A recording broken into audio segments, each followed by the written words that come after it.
Aux premières lueurs du jour, le chant des Samburu, un peuple de bergers du nord du Kenya, reconverti ici en gardien d'éléphanteaux.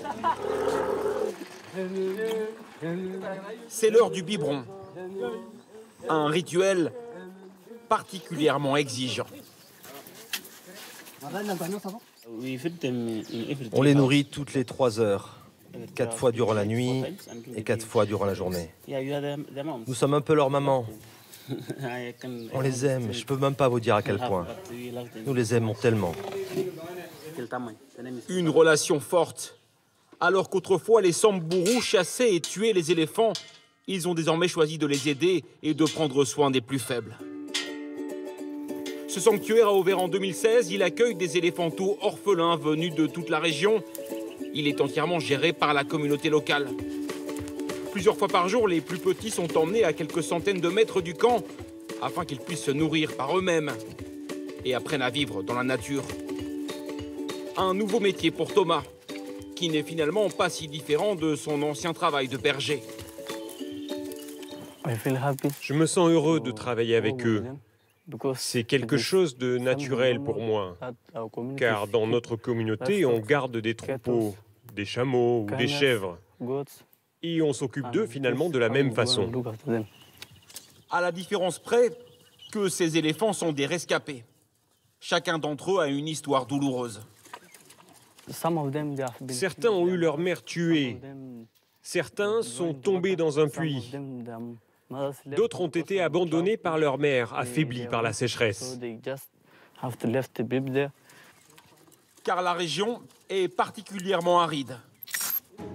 Pour trouver de l'eau, les populations locales doivent creuser des puits dans lesquels les petits tombent régulièrement. Sur ces images, un éléphanteau coincé est secouru par l'équipe du sanctuaire. En 5 ans, plus de 70 pachydermes ont ainsi été sauvés. Mais à leur arrivée, il faut les remettre en forme, les protéger des maladies et tisser un lien de confiance. Ils sont d'abord maintenus en quarantaine.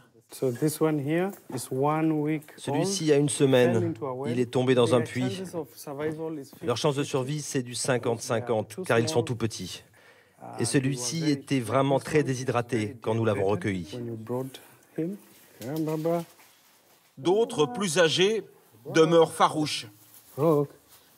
C'est le cas de cet éléphanteau de 3 ans que ce gardien essaye d'apprivoiser.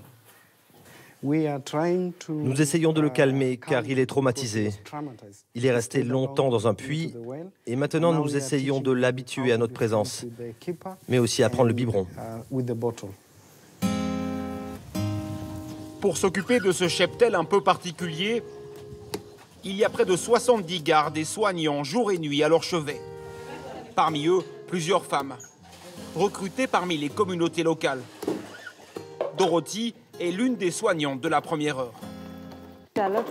Il y a beaucoup de biberons parce qu'il y a beaucoup d'éléphants, plus de 29. Elle fait partie des premières gardiennes d'éléphants en Afrique. Un métier réservé la plupart du temps aux hommes.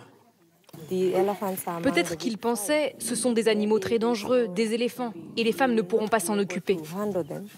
Mais il suffit d'avoir du courage et la passion de ce que nous faisons. Le but, à terme, est de pouvoir les relâcher dans la nature, au sein de ces groupes d'éléphants qui vivent autour du sanctuaire. Dans la région, il y en aurait désormais plus de 4000 en liberté. Les Samburu sont devenus leurs plus grands protecteurs.